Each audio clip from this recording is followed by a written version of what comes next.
Assalamualaikum warahmatullahi wabarakatuh. Perkenalkan, saya Tri Lestari dari Prodi D4 Kebidanan RPL Lokus Palembang. Di sini saya akan mempresentasikan tentang hasil dari proposal penelitian saya yang berjudul Gambaran Pengetahuan Ibu Nifas tentang Perdarahan Postpartum di RSUD Palembang Sari tahun 2025. Langsung saja dari latar belakang penelitian, dilihat dari permasalahan global. Dari data WHO melaporkan 25% kematian maternal diakibatkan oleh perdarahan postpartum, dengan sekitar 830 wanita meninggal setiap hari akibat komplikasi kehamilan dan persalinan. Lumayan banyak nih ya.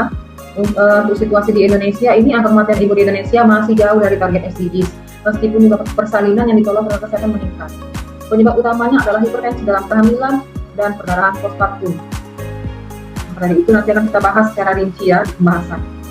Dari target penurunan angka kematian ibu dari 359 per 100.000 kelahiran hidup, dilihat dari data SDKI 2012 menjadi 306 per 100.000 kelahiran hidup pada tahun 2019, masih menjadi masalah besar.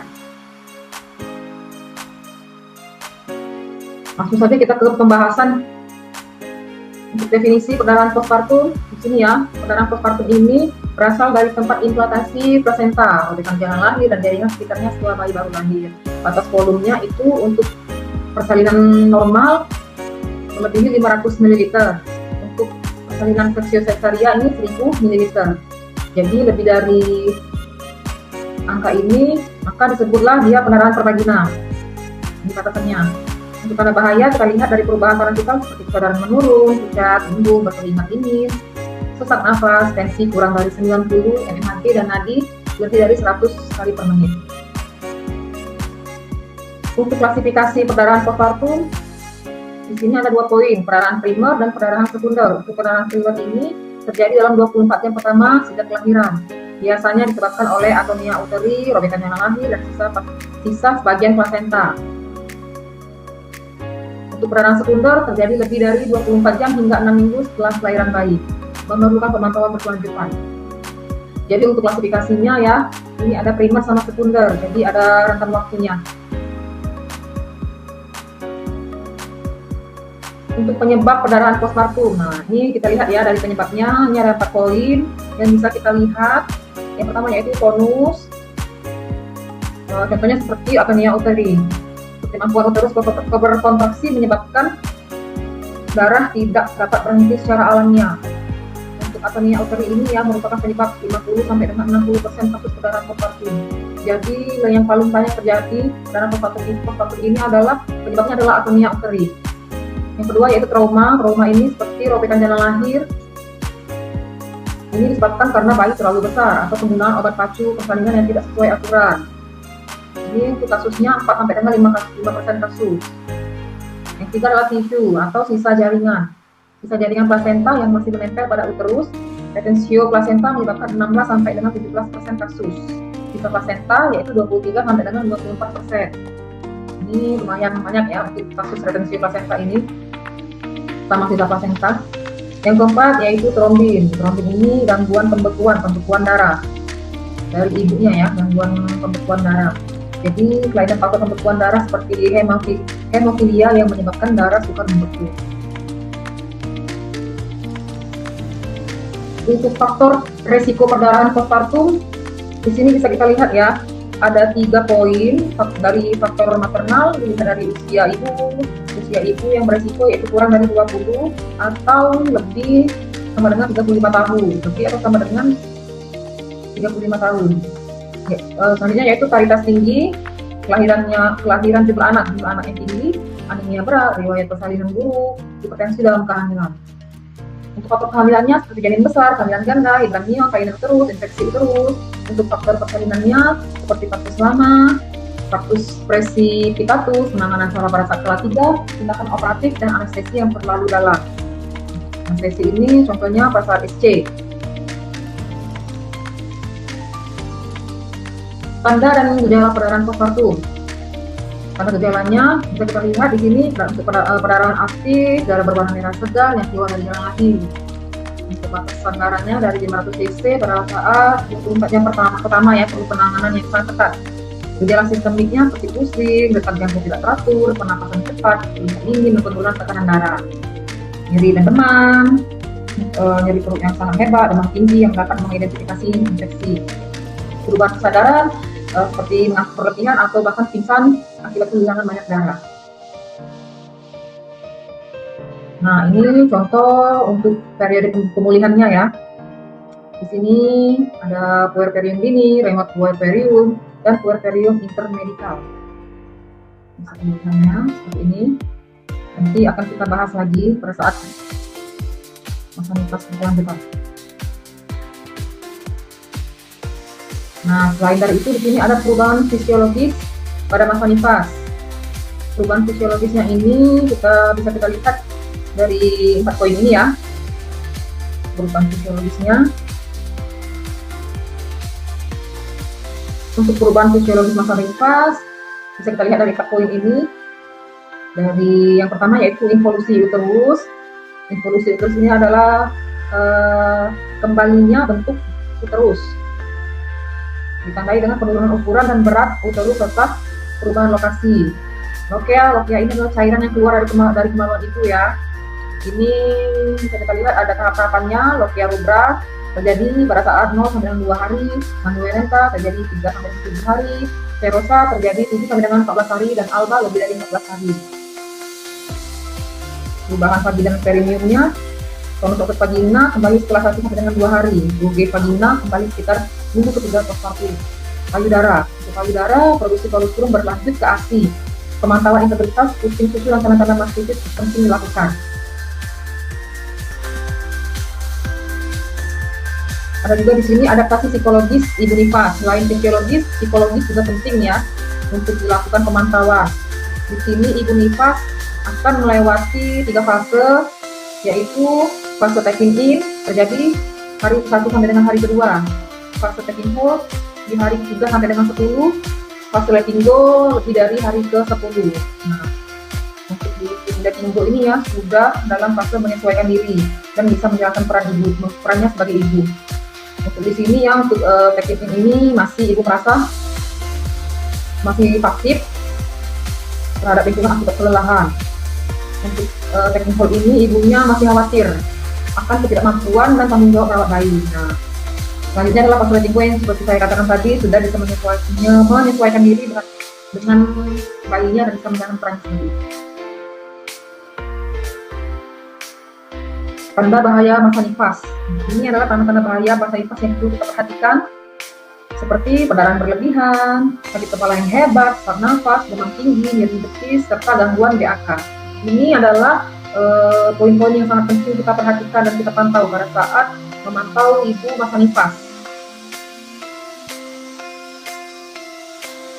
Untuk perawatan pasca persalinan, tentu ya di sini bisa kita lihat dari mobilisasi bertahap, ibunya bisa istirahat rentang 8 jam pasca persalinan, kemudian miring, berlanjut ke boleh duduk, hari ketiga jalan-jalan, hari keempat atau 5 boleh pulang. Eliminasi penting harus dilakukan sendiri secepatnya, bila sudah dilakukan kategorisasi. Nutrisi harus bisa makan makanan yang bergizi dan cukup kalori.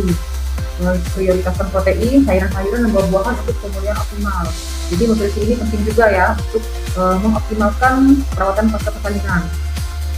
Selanjutnya yaitu perawatan payudara. Perawatan payudara juga dapat banyak sekali kasus seperti penyakit-penyakit ya pada saat ini banyak diakibatkan dari payudara, perawatan payudara yang tidak baik serta ASI yang tidak lancar. Jadi itu tadi, jadi perawatan payudara itu sangat penting karena ibu menyusui bayinya, untuk kesehatan bayinya juga. Jadi bukan hanya itu saja, keempat poin ini harus diperhatikan untuk perawatan pasca persalinan. Selanjutnya kebijakan kunjungan nifas. Ini ya yang perlu diperhatikan oleh bidan. Jadi kita perlu melakukan kunjungan untuk ibu nifas, terutama untuk ibu nifas yang dengan komplikasi perdarahan.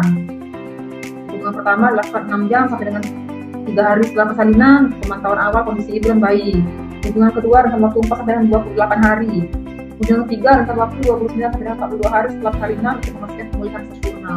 Jadi walaupun tidak hanya untuk ibu nifas patologi saja, untuk masa nifas fisiologis pun tetap perlu kita lakukan kunjungan. Selanjutnya, peran bidan dalam masa nifas. Nah, ini ya, peran bidan sangat penting sekali untuk ibu-ibu dalam masa nifas. Yang perlu diperhatikan yaitu memberikan dukungan konsisten kepada ibu masa nifas, yaitu advisor dan konselor, menjalankan fungsi sebagai pemberi nasihat dan konseling untuk ibu dan keluarga, melakukan kunjungan rutin, promosi ASI, serta pencegahan infeksi, mencegah terjadinya infeksi pada pertahanan higien individu. Jadi perlu sekali ya, peran bidan itu dalam masa nifas itu sangat besar agar ibu terhindar dari permasalahan masa nifas atau hingga sampai terjadinya infeksi, sampai terjadi ya. Untuk pencegahan perdarahan postpartum, nah di sini bisa kita lihat ada identifikasi dini, pemeriksaan rutin, manajemen aktif. Perdarahan postpartum dapat terjadi pada kelompok yang tidak beresiko sekalipun, sehingga tindakan pencegahan aktif harus segera dilakukan untuk semua ibu bersalin. Berikut penanganan perdarahan postpartum, tata laksana umumnya. Dapat kita lihat di sini yang pertama adalah panggil bantuan, tim bantuan, nilai ABC, sirkulasi dan napas dan pernapasan pasien, tangani shock, berikan oksigen, pasang infus, ambil sampel darah, pasang kateter, serta monitor tanda-tanda vital. Penanganan khusus berdasarkan penyebab. Nah, ini adalah penanganan khusus berdasarkan penyebab tadi ya. Kalau waternya uteri, ini bisa kita berikan 20-40 unit oksitosin dalam 1000 ml larutan dengan kecepatan 6 per menit dan 60 unit IM, melakukan infus hingga perdarahan berhenti. Ini berdasarkan kita melakukan penanganan berdasarkan penyebab. Jadi kita harus tahu dulu penyebabnya agar kita bisa melakukan penanganan dengan baik.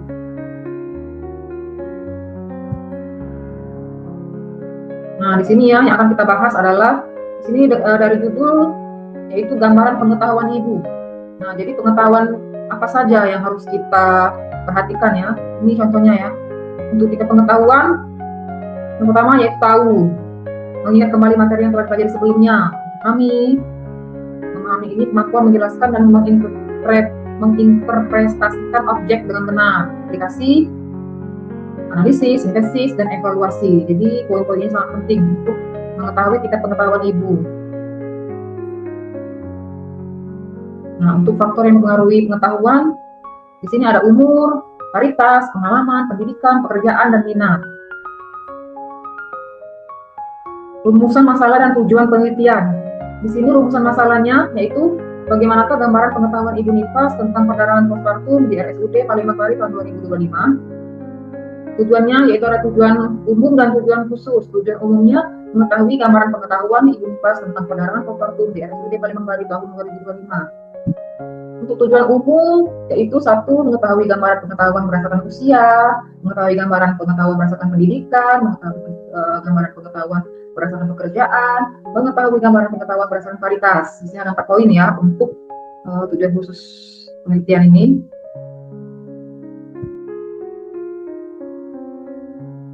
Metode penelitian, nah, ini yang intinya ya.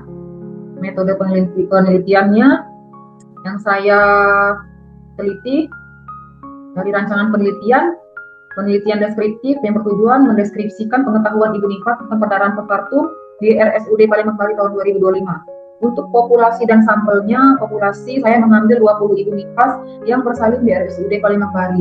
Teknik sampling, total sampling dengan seluruh populasi sebagai sampel. Instrumen penelitiannya kuesioner tertutup dengan 15 pernyataan benar atau salah. Setelah diuji validitas, itu kurang dari 0,444 dan reliabilitasnya yaitu dengan angka 0,776. Analisis datanya, analisis deskriptif dengan persentase disajikan dalam tabel distribusi frekuensi. Kategori baik 76 dengan 100%, cukup 56 sampai 70% dan kurang yaitu kurang dari 56%. Nah, ini poin yang terpenting juga ya untuk variabel penelitiannya. Saya ambil dari pengetahuan ibu, kemampuan ibu menghindari perdarahan postpartum. Untuk kuesionernya, saya ambil 3 pilihan, baik, cukup, kurang. Untuk umur, di sini rentang umurnya kurang atau sama dengan 20 sampai dengan 35, dan lebih atau sama dengan 35 tahun. Pendidikan jenjang sekolah formal ya. Di sini ada SD, SMP, SMA sampai dengan perguruan tinggi. Pekerjaan PNS, swasta, wira swasta, petani. Paritas banyaknya anak yang dilahirkan. Multipara, peripara, multipara, dan grande. Di sini ya untuk variabel penelitiannya saya ambil poin berikut ini.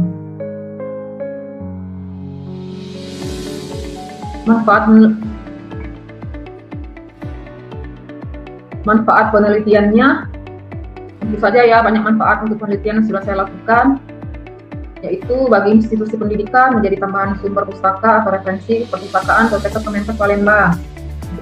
Bagi tempat penelitian menjadi evaluasi kinerja sumber daya manusia di RSUD Palembang Bari untuk meningkatkan mutu pelayanan kesehatan maternal. Bagi responden menambah pengetahuan dan informasi pada ibu nifas tentang perdarahan postpartum sehingga dapat melakukan pencegahan dan deteksi dini.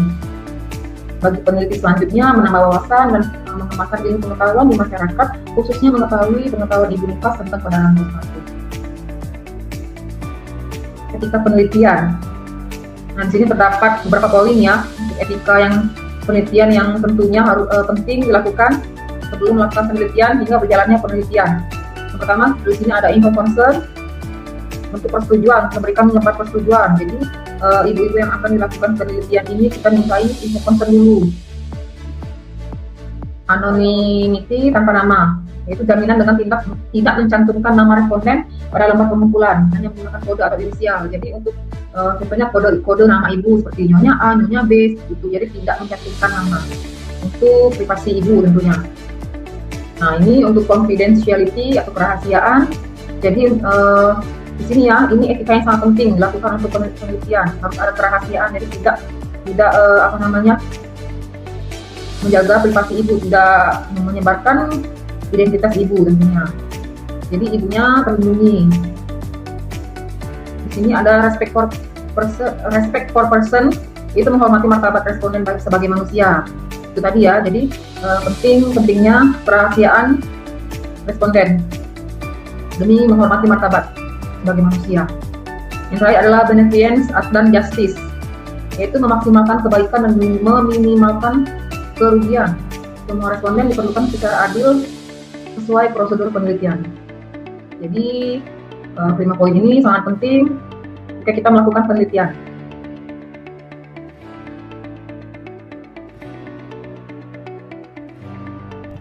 Nah, untuk kesimpulan yang terakhir yaitu kesimpulan dan harapan. Baiklah, sini saya akan menyimpulkan tentang penelitian yang sudah saya lakukan, yaitu pentingnya penelitian ini tentang gambaran pengetahuan ibu nifas mengenai perdarahan postpartum sangat penting untuk menurunkan angka kematian ibu. Dengan mengetahui tingkat pengetahuan ibu, dapat dirancang intervensi edukasi yang tepat sasaran. Harapan saya sebagai peneliti pada penelitian ini yaitu diharapkan dapat memberikan gambaran nyata tentang pengetahuan ibu nifas, sehingga dapat menjadi dasar penyusunan program edukasi yang lebih efektif. Dengan pengetahuan yang baik, ibu nifas dapat melakukan deteksi dini tanda bahaya dan segera mencari pertolongan medis sehingga angka kematian ibu akibat perdarahan postpartum dapat diturunkan. Sekian presentasi saya serta penjelasan yang dapat bisa saya sampaikan.